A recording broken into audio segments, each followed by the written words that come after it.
Welcome to my YouTube channel. आज की इस वीडियो में हम मौर्य वंश से संबंधित अशोक महान के बारे में कुछ प्रश्न और उत्तर जानेंगे, इसलिए वीडियो को आप लोग लास्ट तक देखिएगा और वीडियो अच्छा लगे तो लाइक और कमेंट करिएगा और वीडियो अपने दोस्तों के पास शेयर भी करिएगा। Let's start. बिंदुसार के बाद गद्दी पर कौन बैठा था? मौर्य वंश जो था वो बिंदुसार के बाद गद्दी पर कौन बैठा था? तो अशोक महान। अशोक राजगद्दी पर कब बैठा था? अशोक महान जो था वो गद्दी पर कब बैठा था? 269 ईसा पूर्व में। अशोक के पिता का क्या नाम था? अशोक के पिता का क्या नाम था? बिंदुसार था और अशोक के दादा का नाम चंद्रगुप्त मौर्य था। अशोक की माता का क्या नाम था? अशोक की माता का नाम सुभद्रांगी था, जो कि बिंदुसार की पत्नी थी। अशोक की पत्नी का क्या नाम था? अशोक की पत्नी का नाम, जिससे बहुत प्रभावित था अशोक, उनका नाम था कारूबाकी। तो वीडियो अच्छा लग रहा है तो लाइक करिए, कमेंट करिए और अपने दोस्तों के पास शेयर करिए। चैनल पर नए हैं तो चैनल को सब्सक्राइब कर लीजिए। अशोक के पुत्र और पुत्री का क्या नाम था? अशोक के पुत्र और पुत्री का नाम महेंद्र, संघमित्रा और चारुमती था। ऐसे तो और भी पुत्र पुत्री थी अशोक के। अशोक राजगद्दी पर बैठने से पहले कहाँ का राज्यपाल था? अशोक जो था गद्दी पर बैठने से पहले अवंती का राज्यपाल था। किस अभिलेख में अशोक का नाम अशोक मिलता है? अशोक का नाम अशोक किस में मिलता है? मास्की एवं गुजरा अभिलेख में अशोक का नाम अशोक मिलता है। पुराण में अशोक को क्या कहा गया है? पुराण में अशोक को क्या कहा गया है? अशोक वर्धन कहा गया है। वीडियो अच्छा लग रहा है तो लाइक कर दीजिए। आप लोग लाइक नहीं करते हैं, एक लाइक कर दीजिए। अशोक को बौद्ध धर्म की दीक्षा किसने दिया था? अशोक को बौद्ध धर्म की दीक्षा उपगुप्त ने दिए थे। उपगुप्त ने बौद्ध धर्म की दीक्षा दिए थे। कलिंग विजय कब हुआ था? कलिंग विजय जो अशोक किए थे, ये अशोक के लिए बहुत महान विजय था। तो 261 ईसा पूर्व में कलिंग विजय अशोक ने किए थे। कलिंग की राजधानी कहाँ थी? कलिंग विजय जो हुआ था तो कलिंग पर विजय प्राप्त किए थे, तो उसकी राजधानी कहाँ थी? कलिंग की राजधानी तोसली थी। आप लोग कमेंट करके बताइएगा वीडियो कैसा लग रहा है। कलिंग विजय का उल्लेख किस अभिलेख में है? किस अभिलेख में कलिंग विजय का उल्लेख है? तो 13वें अभिलेख में कलिंग विजय का उल्लेख है। डियानिसियस नामक राजदूत किसके दरबार में आया था? डायनिसियस नामक राजदूत किसके दरबार में आया था? ये अशोक के दरबार में आया था। ये एग्जाम में बहुत बार बार पूछा जाता है, याद रखिएगा। फिलाडेल्फस कहाँ का राजा था? फिलाडेल्फस जो था वो मिस्र का राजा था। मिस्र का राजा था फिलाडेल्फस। आजीवक संप्रदाय की स्थापना किसने किया था? आजीवक संप्रदाय की स्थापना मखली पुत्र गोसाल ने किए थे। मखली गोसाल ने किए थे आजीवक संप्रदाय के। अशोक ने बराबर की पहाड़ियों में कितनी गुफाओं का निर्माण कराया था? अशोक ने बराबर की पहाड़ियों में कितने गुफाओं का निर्माण कराया था? 4। उसका नाम था कर्ज, चौपार, सुदामा, विश्व झोपड़ी।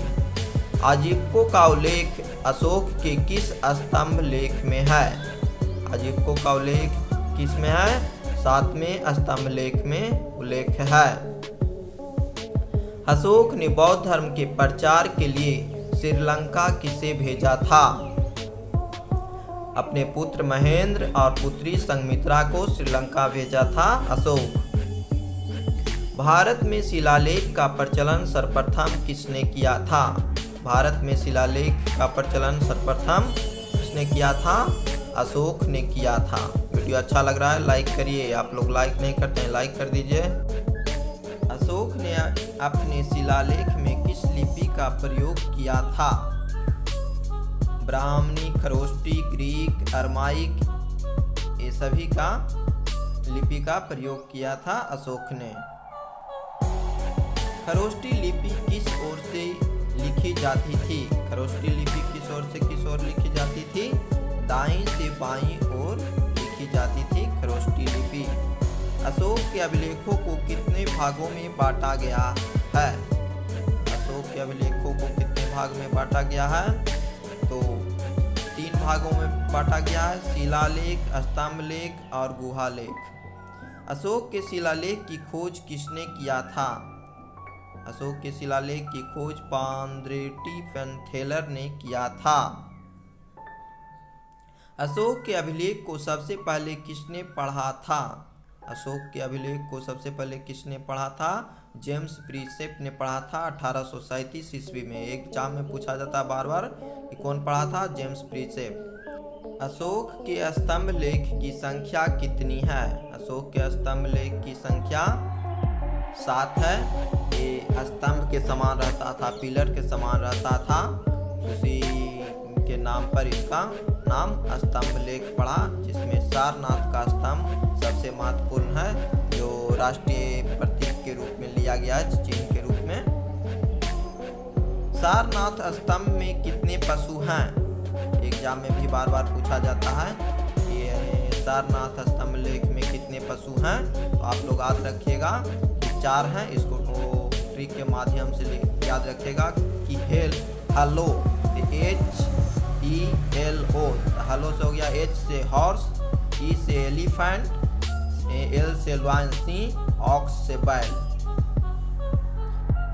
अशोक के स्तंभ लेख किस लिपि में लिखे गए हैं? अशोक के स्तंभ लेख किस लिपि में लिखे गए हैं? तो ब्राह्मणी लिपि में लिखा गया है स्तंभ लेख, याद रखिएगा। अशोक के शिलालेखों की संख्या कितनी है? अशोक के शिलालेख की संख्या कुल 14 है। शिलालेख कुल कितने हैं अशोक के? तो 14 हैं। पशु बलि की निंदा किस शिलालेख में है? ये 14 में से कुछ महत्वपूर्ण है, उसको हम बता रहे हैं। तो पशु बलि की निंदा किस में है? पहला शिलालेख में है पशु बलि की निंदा। मनुष्य एवं पशु दोनों की चिकित्सा व्यवस्था किस शिलालेख में है? मनुष्य पशु दोनों की चिकित्सा व्यवस्था का उल्लेख दूसरा शिलालेख में है। ये सभी एग्जाम में पूछे जाते हैं, महत्वपूर्ण है, उसी को दिया गया है। भेरी घोष की जगह धम घोष की घोषणा किस अभिलेख में है? भेरी घोष की जगह धम घोष की घोषणा किस अभिलेख में है? तो चौथा शिलालेख में है। धर्म महामात्रों की नियुक्ति किस शिलालेख में है? धर्म महामात्रों की नियुक्ति किस शिलालेख में है? तो 5वां शिलालेख में धर्म महामात्रों की नियुक्ति का उल्लेख है। वीडियो अच्छा लग रहा है तो लाइक कर दीजिए। अशोक की तीर्थ यात्राओं का उल्लेख किस शिलालेख में है? अशोक ने तीर्थ यात्रा किया था, उसका वर्णन किस में है? तो 7वें एवं 8वें शिलालेख में इसका वर्णन है। कलिंग युद्ध का वर्णन किस शिलालेख में है? ये बार बार एग्जाम में पूछा जाता है, इसको याद रखिएगा कि कलिंग युद्ध का वर्णन किस शिलालेख में है? तो 13वें शिलालेख में कलिंग युद्ध का वर्णन है। जनता को धार्मिक जीवन बिताने के लिए प्रेरित किया गया है किस शिलालेख में है? धार्मिक जीवन व्यतीत करने के लिए किसमें कहा गया है?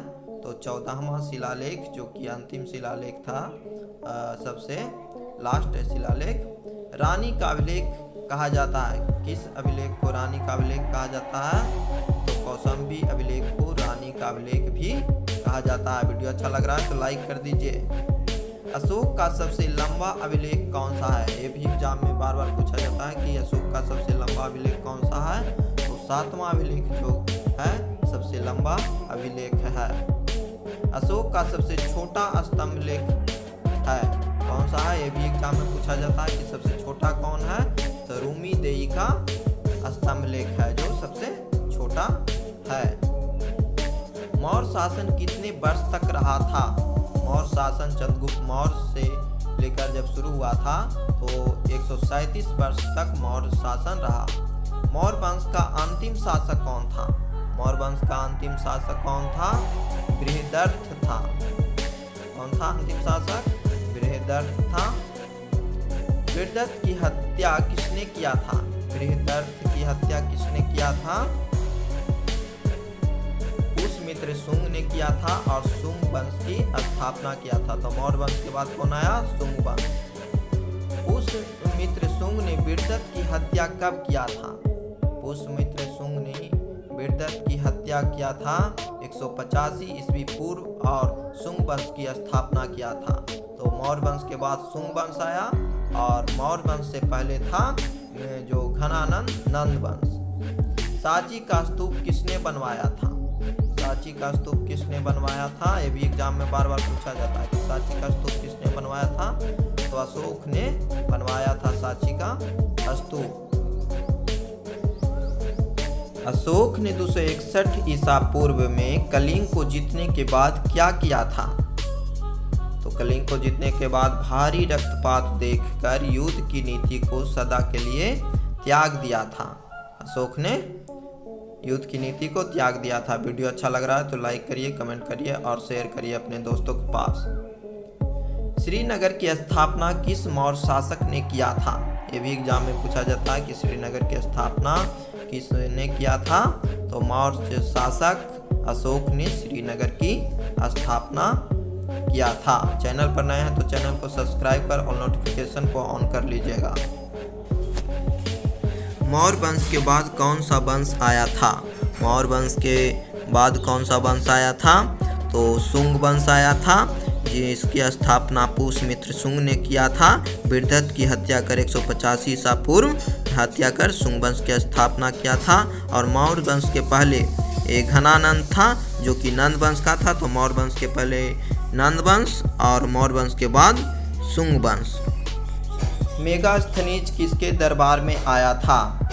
पिछले वीडियो में हम बता चुके हैं, इसलिए आप लोगों को कमेंट करके बताना है कि मेगास्थनीज किसके दरबार में आया था। तो ज़रूर बताइएगा कमेंट करके। एग्जाम में बार बार पूछा जाता है इसलिए हम क्वेश्चन के तौर पर आपसे पूछ रहे हैं। डायमेकस किसके दरबार में आया था? ये भी एग्जाम में बार बार पूछा जाता है। तो वीडियो यदि देखे होंगे मौर्य वंश से संबंधित चंद्रगुप्त मौर्य का और बिंदुसार और अशोक का, तो आप लोग जरूर बताइएगा, हमें उम्मीद है। तो डायमेकस किसके दरबार में आया था? कमेंट करके हमें बताइएगा। डायोनिसियस किसके दरबार में आया था? ये भी एग्जाम में बार बार पूछा जाता है। ये तीनों बार बार पूछा जाता है एग्जाम में, इसलिए आप लोग को पूछ रहे हैं कि रिवीजन हो पाया है या नहीं। तो यदि याद हो तो कमेंट करके हमें बताइएगा, और यदि याद ना हो तो हमारे चंद्रगुप्त मौर्य से संबंधित तीनों वीडियो को आप लोग देखिएगा और कमेंट करके बाद में बताइएगा।